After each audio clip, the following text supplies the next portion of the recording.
What speed flying wings do best is widen the range of conditions that you can fly in. On days when you wouldn't even think about pulling your paraglider out of the bag, you can pull out a bullet when it's crossed and strong and gusty and still have a great time. This sport's so versatile that you can be a beginner paraglider, you can be a beginner skydiver, you can be an expert skydiver and still have a lot of fun on a weekend, holiday, anytime you want to bust out the wing and have a good time with your friends. It's a great way to do it.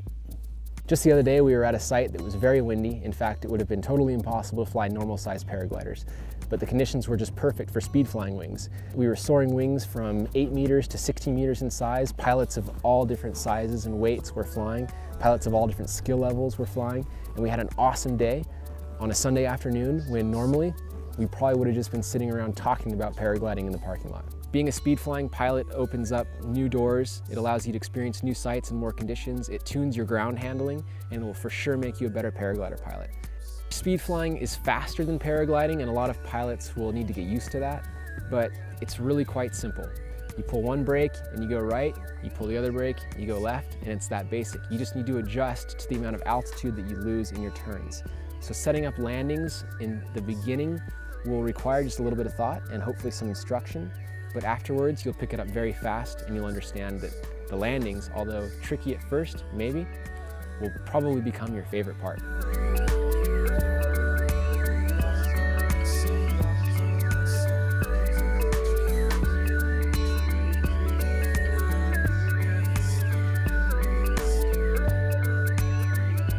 Ozone's always been really big on fun factor, and we've nailed it with the Bullet series. Coming from skydiving, it's all about the swoop, that transition from flying to landing, where you're sweeping by the ground and you see, it's called ground rush. You watch the ground whipping by.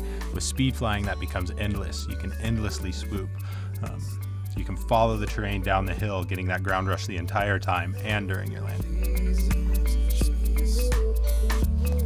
Yeah, I think that coming from a paraglider background, you're going to have no problems with this wing on the ground, and it's going to seem like effortless.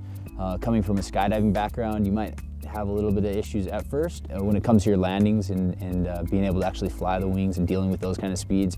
You might be a little ahead of the game as opposed to some of the paragliders. You have the best of both worlds. You can get a little deeper in the brakes and soar just like you would on a paraglider, doing passes back and forth, or you can let up on the brakes and it starts to dive towards the hill and you can swoop down the hill like you would if there was no wind. You start further away from the hill and you can slowly work yourself closer and closer, and once you get comfortable holding that speed and knowing you have flare authority all the time, it's really simple.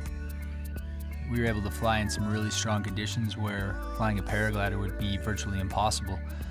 It was midday, conditions were really bumpy, winds were really strong and a little bit cross, but we were still able to get out on our bullets and have a great time ripping around, flying around with our buddies.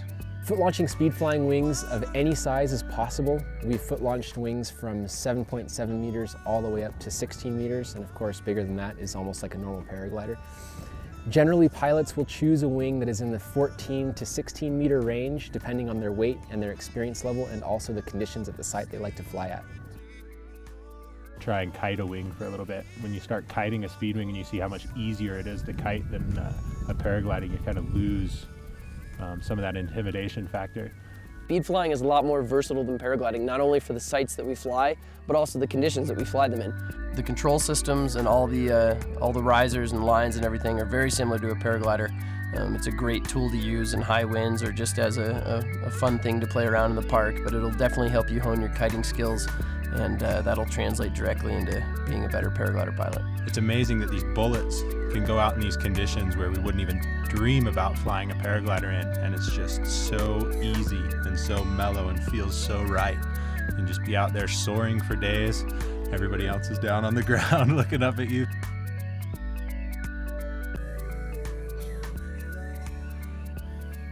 A lot of pilots don't feel comfortable flying without a reserve or back protection, and that's actually not a problem for speed flying. It's totally possible to fly any speed flying wing with a harness that has a good amount of back protection and a reserve parachute. The Attack is a purpose-built speed flying harness. Not only does it fold up small and pack up nice in the backpack, it also has more of an upright position, which is more comfortable when you're flying at higher speeds and with more G-force. It's nice to be light and mobile and to have a very compact, easy to carry speed flying harness. Before, when we were just paraglider pilots, you know, the winds were too strong. Sometimes it's even too strong for hang gliders, and we can still get out there on their 16s and just rip it up. It's lots of fun. Bullet series in general are much more stable than a typical paraglider or any other speed flying wing that I've flown. They sit at a higher angle of attack, and they have a lot more internal pressurization, and they move around a lot less than other speed flying wings. So in active air, I wouldn't want to be on anything but a Bullet. Basically, I honestly believe that all paraglider pilots should own a speed flying wing because it really opens up the amount of conditions that you can fly in and also the sights you can fly in. It's not really replacing the sport. We all love to paraglide still, and we still do as much as we possibly can. But speed flying wings allow us to fly more, basically. And every pilot should have one. It's just part of the modern quiver of wings that people are discovering. Now, when there's no wind and you're just flying down, where it would normally just be a sled ride paragliding, and a lot of paraglider pilots sort of poo-poo that, and they don't really think that sled rides are fun. With a speed flying wing, it's actually awesome. It's fast, it's great, you're sort of carving the air, feeling the speed next to the terrain, and just feeling a lot more wind on your face. Definitely, yeah. The speed that it opens up and the possibilities for flying against the terrain is truly amazing. So a normal flight, whereas with a paraglider it would just be sort of a glide down and a landing, becomes super exciting with a speed flying wing and a lot of fun.